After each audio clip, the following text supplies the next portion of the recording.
कांग्रेस नीति गठबंधन के उपराष्ट्रपति पद के उम्मीदवार जस्टिस पी सुदर्शन रेड्डी ने केंद्रीय गृह मंत्री अमित शाह के उस बयान पर पलटवार किया है जिसमें उन्होंने उन पर नक्सलवाद का समर्थन करने का आरोप लगाया था। दरअसल विपक्ष के उपराष्ट्रपति पद के उम्मीदवार बी सुदर्शन रेड्डी ने एक इंटरव्यू में कई मुद्दों पर खुलकर बात की। इस इंटरव्यू में उन्होंने बताया कि उनका नाम कैसे सामने आया।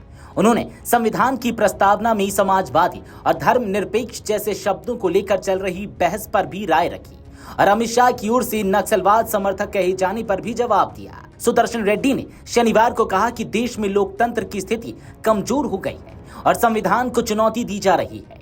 उन्होंने कहा कि वह संविधान की रक्षा और उसे मजबूत करने के लिए पूरी तरह प्रतिबद्ध है। सुदर्शन रेड्डी ने कहा कि संसद में व्यवधान भी लोकतंत्र का हिस्सा है, लेकिन यह जरूरी नहीं कि वह हमेशा प्रक्रिया का हिस्सा बने।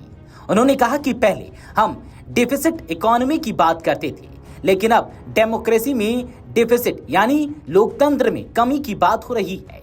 भारत भले ही संवैधानिक लोकतंत्र बना हुआ है, लेकिन वह दबाव में है।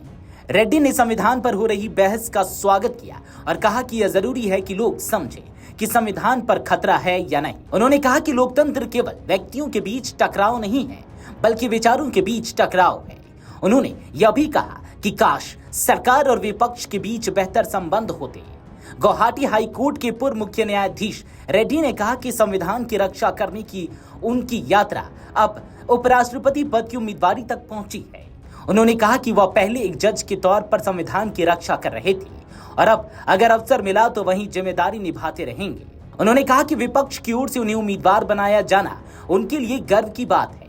उन्होंने कहा कि यह न केवल विविधता को दिखाता है, बल्कि यह भी दर्शाता है कि विपक्षी दल एक साथ खड़े हैं जो देश की 63 से 64% आबादी का प्रतिनिधित्व करते हैं। जब उनसे पूछा गया कि क्या शीर्ष संवैधानिक पदों पर सर्वसम्मति से चुनाव होना चाहिए, तो उन्होंने कहा कि वह खुद ऐसा चाहते थे, लेकिन आज की राजनीति बहुत बटी हुई है, इसलिए यह टकराव शायद टालना मुश्किल था। रेड्डी ने कहा कि पहले सत्ता पक्ष और विपक्ष राष्ट्रीय मुद्दों पर मिलकर काम करते थे, लेकिन आज ऐसा कम देखने को मिलता है। उन्होंने यह भी कहा कि यह चुनाव उनका और एनडीए के उम्मीदवार सीपी राधाकृष्णन का नहीं, बल्कि दो विचारधाराओं के बीच है। उन्होंने कहा कि राधाकृष्णन राष्ट्रीय स्वयंसेवक संघ की विचारधारा से आते हैं, जबकि वह खुद एक उदारवादी और संवैधानिक लोकतंत्र में विश्वास करने वाले व्यक्ति हैं। उनका कहना था कि यह विचारों की लड़ाई है। रेड्डी ने दिवंगत भाजपा नेता अरुण जेटली के बयान का जिक्र करते हुए कहा कि संसद में व्यवधान भी विरोध का एक वैध तरीका है।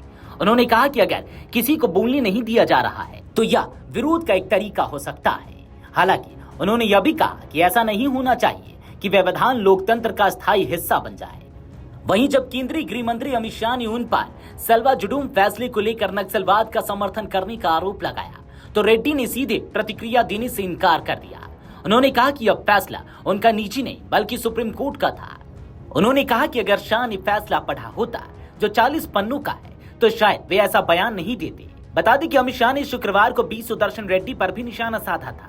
केरल के कोची में एक मीडिया समूह के आयोजन में अमित शाह ने कहा था कि उपराष्ट्रपति पूरे देश के होते हैं, ऐसे में वह किसी भी जोन या राज्य से आ सकते हैं। अमित शाह ने कहा कि साउथ वर्सेस साउथ के तौर पर नहीं देखा जाना चाहिए। शाह ने कहा, मैं पहले कांग्रेस की चॉइस के बारे में बताता।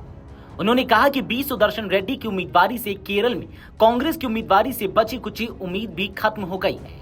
अमित शाह ने कहा था कि सुदर्शन रेड्डी वही सज्जन है जिन्होंने नक्सलवाद की मदद के लिए सलवा जुडूम का निर्णय दिया था। अगर यह निर्णय नहीं होता तो नक्सलवाद 2020 तक खत्म हो जाता। शाह ने कहा कि बी सुदर्शन रेड्डी ने ऐसा विचारधारा से प्रेरित होकर किया था।